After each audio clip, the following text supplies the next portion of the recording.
नमस्कार दोस्तों, स्वागत है आपका दिल्ली IAS सीतापुर के ऑनलाइन प्रोग्राम में।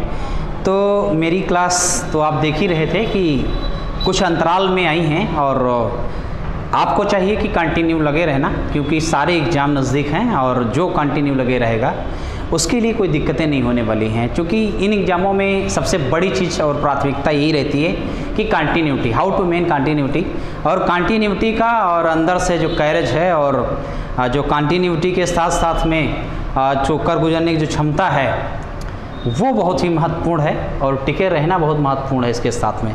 तो आज हम देखेंगे, चूँकि पिछली क्लास में झीलों से संबंधित जो फैक्ट चल रहे थे आप उसको एटलस पर देख रहे थे और उसको आउटलेट मैप के माध्यम से आप दर्शा रहे थे और फाइल लगा रहे थे। अब आज हम कुछ दो चार बिंदु उससे संबंधित बचे हैं वो देख लेंगे। क्योंकि हमने पहले जैसा कि डिस्कस किया और बताया कि झीलें दो प्रकार की होती हैं, एक तो मानव निर्मित झीलें और एक है प्राकृतिक ह्यूमन मेड या मानव मेड जो भी झीलें हैं, और उसके बाद नेचुरल जो होती हैं। तो उनकी अपनी विशेषताएं हैं और उनको जब हमें विस्तार में पढ़ना है उसका तब अच्छे से और विस्तार में जाएंगे।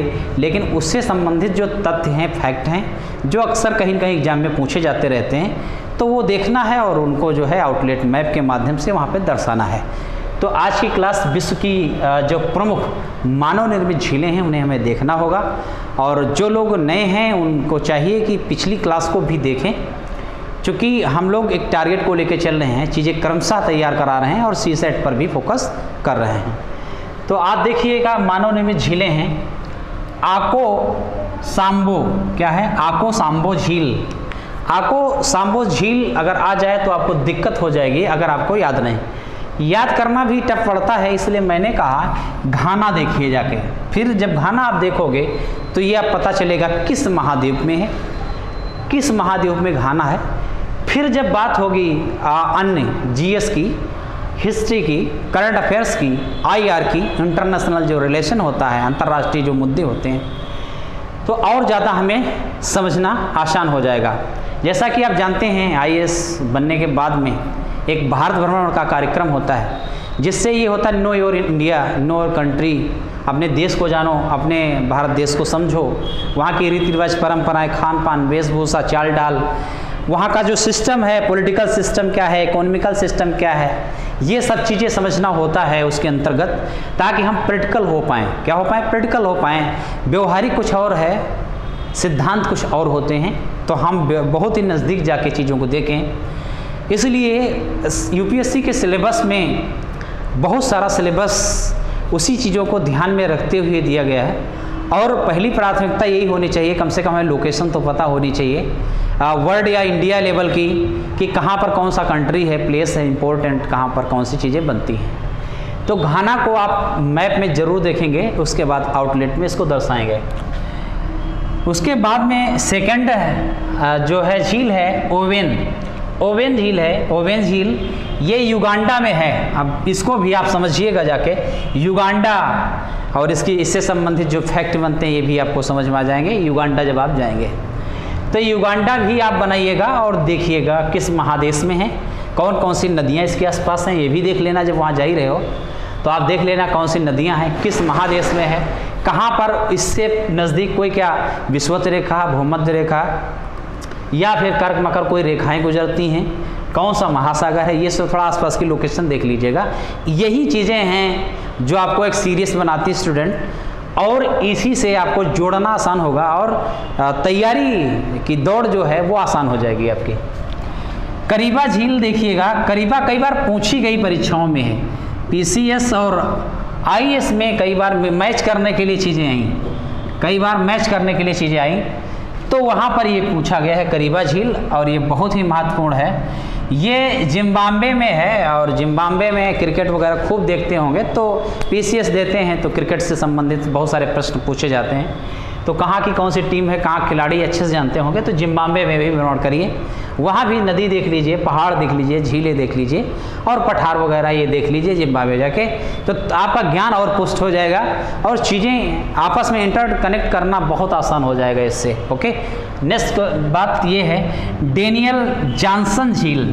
डेनियल जॉनसन झील, डेनियल जॉनसन झील है, ये भी जो आपको मिलेगी कनाडा में मिलेगी, वही कनाडा, संयुक्त राज्य अमेरिका। उसी के पास कनाडा, ये उत्तरी अमेरिका के महादेश में स्थित है, इसको भी समझिएगा जाके वहाँ पे। सब लोकेशन बनाइए और बहुत बेहतरीन हो जाएगा। एनर्जी को बनाए रखना बहुत ही ज़रूरी है, ये बहुत ही खतरनाक समय चल रहा है। ऐसा स्टूडेंट जो भी थोड़ा सा हल्का या हल्के में या थोड़ी लापरवाही बरतेगा तो शायद उसका रूटीन और उसका जो टारगेट है वो चेंज हो जाएगा। इसलिए अपने आप को मेंटेन बनाए रखना बहुत ही आवश्यक आपके लिए होगा। यही सतर्कता है और अपने लक्ष्य के लिए, नहीं तो समर्पित नहीं है अगर उसके प्रति, तो जाहिर सी बात है बड़ी समस्या होगी और कहीं न कहीं आप वीक बनेंगे टारगेट के प्रति। तो हमें अपने टारगेट पर जुझारू रहना है, समर्पित रहना है, संघर्ष करना है और उस पर डटे रहना है और एकदम खुशी के साथ अपने लक्ष्य को देखिए, सोइए और जागिए उसके साथ। देखिए नेक्स्ट है 5 नंबर में जाएंगे तो अतातुर्क। क्या है? अतातुर्क। और ये अतातुर्क जो है तुर्की में है। तुर्की नाम बड़ा हिस्ट्री में पढ़ोगे, वर्ल्ड हिस्ट्री वगैरह जब देखोगे तब आपको ये समझ में आएगा।